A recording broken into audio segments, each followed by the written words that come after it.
বন্ধুরা, আজকে আমি বাঙালির অন্যতম সবজি ডাঁটা রান্না করব। তাই আমার ডাঁটা গাছ থেকে ডাঁটা পেড়ে নিলাম। গাছে অনেক ফুল ও ডাঁটা ধরেছে। এবার ডাঁটাগুলি সুন্দর করে কেটে ধুয়ে নিলাম।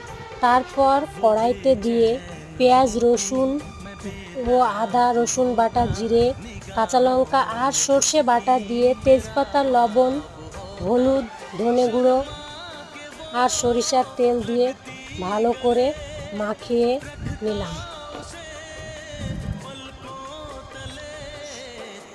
পানি দিয়ে রান্না করে ফেললাম। এভাবে রান্না করলে খুব স্বাদ হয়। আপনারা এভাবে ট্রাই করবেন এবং কমেন্টে জানাবেন কেমন হয়েছে। ভিডিওটিতে লাইক, কমেন্ট, শেয়ার করবেন। দেখা হবে আগামী ভিডিওতে। আপনারা সবাই ভালো থাকবেন। ততক্ষণ